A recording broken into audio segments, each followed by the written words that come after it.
मुख्यमंत्री जी के बगल में बैठ के पूर्ण शराबबंदी का पोल अगर कोई खोल रहा है तो वो है राष्ट्रीय जनता दल। सबसे कल डीएमसीएच के एक कॉन्फ्रेंस में डीएमसीएच के प्रिंसिपल और डॉक्टर लोग शराबबंदी कानून का धज्जी उड़ा रहे थे और शराब की पार्टी चल रही थी।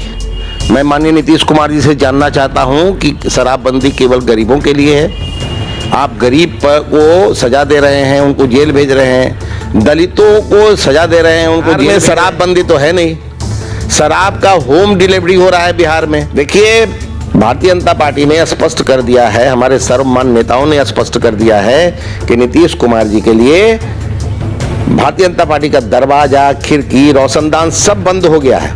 इसलिए भारतीय जनता पार्टी, और दूसरी बात यह है कि नीतीश कुमार जी तो बिहार में ही प्रासंगिक नहीं रहे, तो उनको कौन ढोएगा?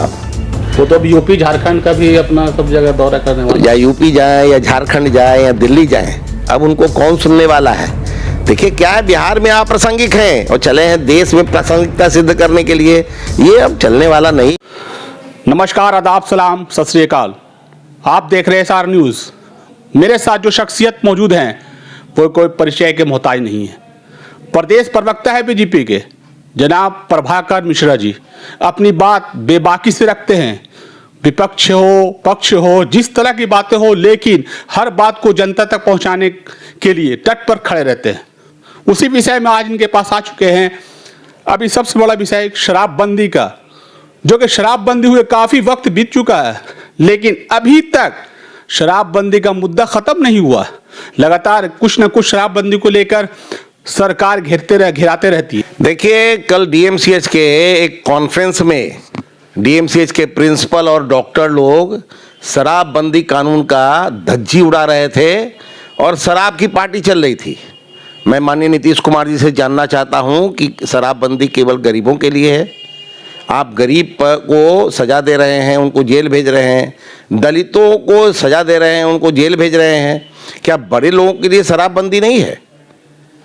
बिहार की जनता आपसे जानना चाहती है। दूसरा इशू है कि लाखों करोड़ का शराब का बोतल पकड़ा जा रहा है, तो वो कौन सी शराबबंदी है बिहार में? ये नीतीश कुमार जी को, बिहार की जनता को बताना चाहिए।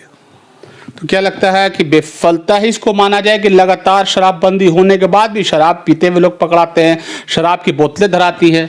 बिहार में शराबबंदी तो है नहीं, शराब का होम डिलीवरी हो रहा है बिहार में। बिहार में बंदी के बाद सबसे ज़्यादा कोई चीज़ आसानी से मिल रहा है तो वो शराब है। तो ये सब घपला घोटाला है और सरकार बुरी तरह शराबबंदी का फेल है सरकार। तो क्या लगता है इसको पालन सही से नहीं कर पा रही है सरकार शराबबंदी का, जो होता है कि इसमें किसी मिली भगत है कुछ विभागियों का?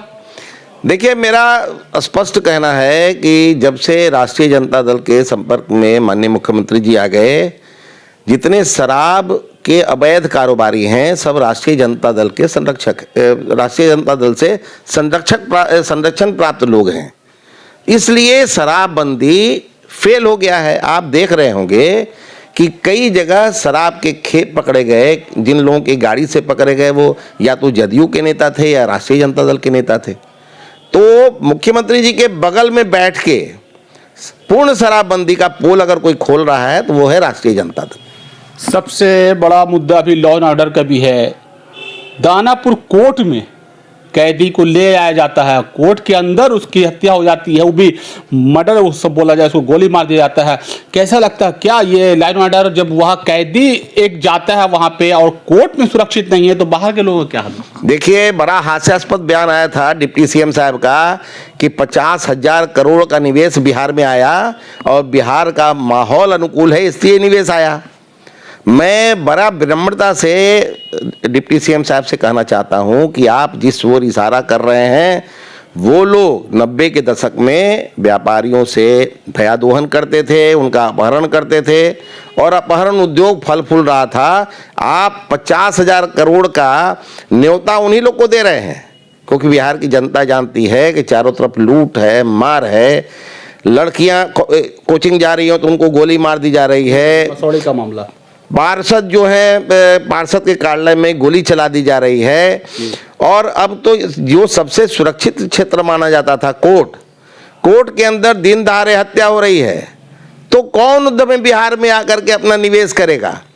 केवल एमओयू साइन करके अपना पीठ नहीं थपथपाना चाहिए, उनको साफ बतलाना चाहिए कि बिहार के लॉ एंड ऑर्डर अच्छे नहीं हैं, यहाँ निवेश का संभावना छिन्न है, नगण्य है। केवल एमओयू साइन करके नहीं हो सकता। भी तैयार हो गए हैं कि हम। अच्छा बताइए, अडानी जी के बारे में, उनके इंडी गठबंधन के युवराज जो हैं, रोज उनको गाली बकते हैं अडानी जी को कि आप घपला कर लिए, घोटाला कर लिए, स्वागत पूरे जोश खरोश, और नरेंद्र मोदी भाई को इसके साथ जोड़ देते हैं। और आप ही के जो इंडी गठबंधन का माने सूत्रधार है, बनाने वाला है, वो उनको रेड कारपेट वेलकम दे रहे हैं। उनके प्रधान सचिव अडानी जी के परिवार के एक सदस्य को मुख्यमंत्री के बगल में खड़ा करने की कोशिश करते रहे।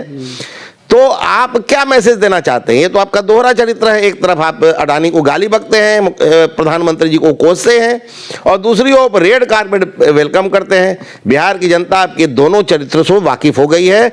अब आपके झांसे में बिहार की जनता नहीं आने वाली है। तो क्या लगता है, ये जो अमित शाह जो पटना थे, जो मुलाकात हुई नीतीश कुमार की, उसके बाद से नीतीश कुमार का कुछ चेंज हो रहा है? देखिए, भारतीय जनता पार्टी ने स्पष्ट कर दिया है, हमारे सर्वमान्य नेताओं ने स्पष्ट कर दिया है कि नीतीश कुमार जी के लिए भारतीय जनता पार्टी का दरवाजा, खिड़की, रोशनदान सब बंद हो गया है। इसलिए भारतीय जनता पार्टी, और दूसरी बात यह है कि नीतीश कुमार जी तो बिहार में ही प्रासंगिक नहीं रहे, तो उनको कौन ढोएगा? अब वो तो अब यूपी झारखंड का भी अपना सब जगह दौरा करने वाला, या यूपी जाए या झारखंड जाए या दिल्ली जाए, अब उनको कौन सुनने वाला है? देखिए क्या है, बिहार में आप प्रासंगिक हैं और चले हैं देश में प्रासंगिकता सिद्ध करने के लिए, ये अब चलने वाला नहीं है। मुख्यमंत्री जी अब अप्रासंगिक हो गए हैं पूरे देश में। प्रधानमंत्री का चेहरा भी इंडियन उसको घोषणा करने वाला है लगभग। देखिए ये तो बड़ा हास्यास्पद विषय है। कल अशोक चौधरी जी का मैं बयान सुन रहा था तो मुझे लग रहा था ये कहाँ फंस गए अशोक चौधरी जी ये बोल करके। समस्या क्या है कि इंडी गठबंधन के जो लीड करने वाली दल है कांग्रेस, वो नीतीश कुमार जी को पसंद नहीं करती। एक बैठक में उसने कहा कि the most unreliable politician on earth, वो नीतीश कुमार जी की तरफ इशारा था। तो नीतीश कुमार जी, दूसरा कांग्रेस का यह चरित्र रहा है कि वो क्षेत्रीय दल को आगे नहीं बढ़ने देना चाहती है। कुल मिला के जो स्थिति है, नीतीश कुमार जी को सबसे ज्यादा नुकसान हो गया। नीतीश कुमार जी ने दिवा स्वप्न देखा था, मुंगेरी लाल का सपना देखा था प्रधानमंत्री का बनने का, वो सपना सपना रह गया और दिल्ली उनसे दूर हो गई। 5 साल का जो रिजल्ट आया है उसमें बीजेपी काफी बढ़िया परफॉर्मेंस रहा है, लेकिन कहा जा रहा है कि इंडिया का जो लोगों को नहीं इकट्ठा करने की वजह से कांग्रेस की हार हुई है। देखिए, आप पूरे देश में जो एकमात्र नेता है नरेंद्र भाई मोदी, या यूं कहें कि पूरे विश्व के एकमात्र नेता हैं, लोकप्रिय नेता नरेंद्र भाई मोदी। देश की जनता उनके साथ है, उनके गारंटी पर देश की जनता को भरोसा है, रहेगा। इसलिए आप कोई भी अतिक्रम अपना लें, जीत तो भारतीय जनता पार्टी की होगी क्योंकि जनता उसके साथ है। मेरे साथ मौजूद थे प्रभाकर मिश्रा जी, बीजेपी के प्रवक्ता हैं, बाकी से अपनी बात रखते हैं। उन्होंने तमाम पक्ष की बातें रखी। उन्होंने कहा है कि नरेंद्र मोदी जो हैं वो ही एक विकल्प है, वो पूरे विश्व के नेता हैं। कोई भी अपना रास्ता इख्तियार कर ले, लेकिन यहाँ कुछ होने वाला नहीं है। नीतीश कुमार के बारे में भी उन्होंने जो बातें कही वो आपने सुना। इस तरह के तमाम ताज़ा तरीन खबरों को देखने के लिए चैनल को सब्सक्राइब करें, लाइक करें, शेयर करें। धन्यवाद।